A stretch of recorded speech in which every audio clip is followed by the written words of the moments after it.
seemed that hair in American every road was beefed. At time the car whizzed by oh so fast. He was amazed that anyone on foot could cross safely. His new father Cheers told him that their road did exist out in the countryside, but there were now in Sylvia's new neighborhood. All the buildings had electricity. There were white people everywhere. Snow fell from the sky for a house at a time, and Teeny stayed on the ground for days. Sometimes it would start to melt during the day, but before it all disappeared. More snow would fall. Sylvia's new mother, Louise, told him it would probably be April, 3 more months before the snow went away completely. The first several weeks of Sylvia's new life were soapy. Wildering that he was grateful for his study. His lessons, especially English, gave him something to concentrate on, a way to block out the confusion for an hour or two at a time.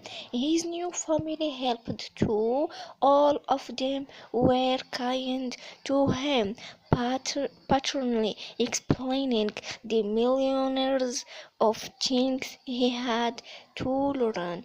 It had taken 4 days for Sylvia to travel from the EU Reviews camp to his new home in New York. There were times when he could hardly believe he was still on the same planet. Sometimes that seemed like an impossible notion. In his humility, there was so much war and destruction, both earthly, disease and starvation, so many problems that had not been solved by government or rich people or big and organization. What could he possible to do help? Sylvia thought about this question a lot, but no answer came to him. One evening, at the end of a long day of study, Sylvia sat down at the family computer and opened his email. He was surprised to see a message from a cousin of his, someone he barely knew. The cousin was working for a relief agency in Zimbabwe. Sylvia clicked opened the message. His eyes read the word, but at first his brain could not comprehend. Then, United Nations Clinic, your father such surgery. Sylvia read the word again and again. Then he jumped to his feet and ran through the house to find Chris and Lois. My father, he shouted. They have found my father. After several executions of Emily, Sylvia learned that the cousin had not actually seen or spoken to his father. The clinic where his father was recovering was in a remote. Now that Sylvia was learning more than a few simple words, he found the English language quite confusing, like the letter O-U-G-H, roof, tough, fort, trough, bore the same letter were pronunciation so many different way, or how a word had to be changed depending on the sentence. You said chicken when you met the living bird that walked and squawked and laid eggs, but it was chicken with no S when it was on your plate, ready to be eaten. We are having chicken for dinner.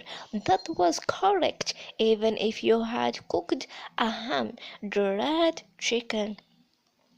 Sometimes he wondered if he would ever be able to speak and read English well, but slowly, with hours of hard work over the months and years, his English improved. Remembering Michelle, Sylvia also joined a volleyball team. It was fun playing volleyball just as it had been at the camp. Sitting and speaking the ball were the same in any language. Sylvia had been in Rochester for more than 6 years now. He was going to college and he had decided to study business. He had a vague idea that he would like to return to Sweden someday to help the people who lived there. Part of sometimes Sweden there was no telephone or email service, no way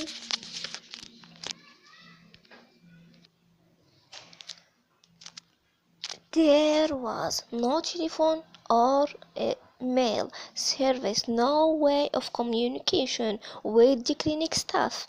The staff kept lists of all the patients treated. These lists were submitted to the United Nations and agencies. Sylvia's cousin worked for one of the agencies and he had seen the name of Sylvia's father on a list. Sylvia immediately began planning to travel to Sudan, but with the were state regions, it was very difficult to make the argument. He had to get permit, fill out dozens of forms, and organize plan flight and car transportation in Argoing where there were no airports or road. Sylvia and Chris and Louis as well spent hours on the phone to various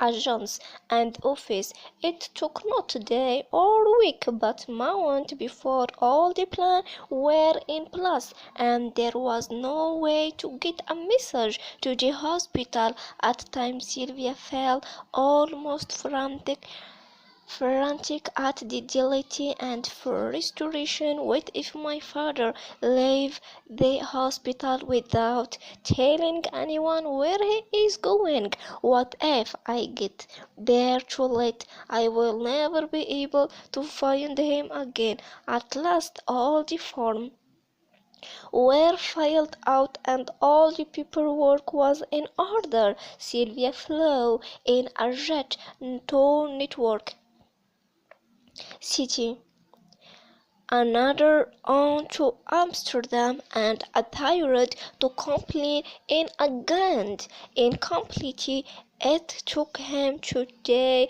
to get through customs and immigration before he could board a smaller plane to go to Jop in Sudan. Then he rode in a Jop on this dirt road into the bush. How familiar everything was, and yet how different. A unpaved road, the scarped bush and tree, the hut roofed with strict bound together. Everything was just as Sylvia remembered, as if I had lived only yesterday at the same time. The memory of his life in Sudan, where very destination, how could memory feel so close and so far away at the same time?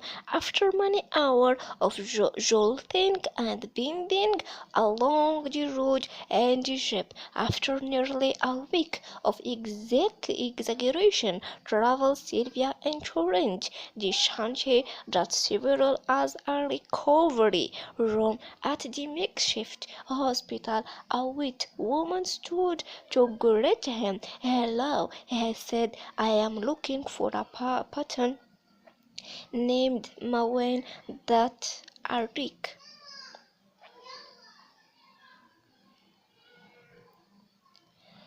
Sylvia stood at the foot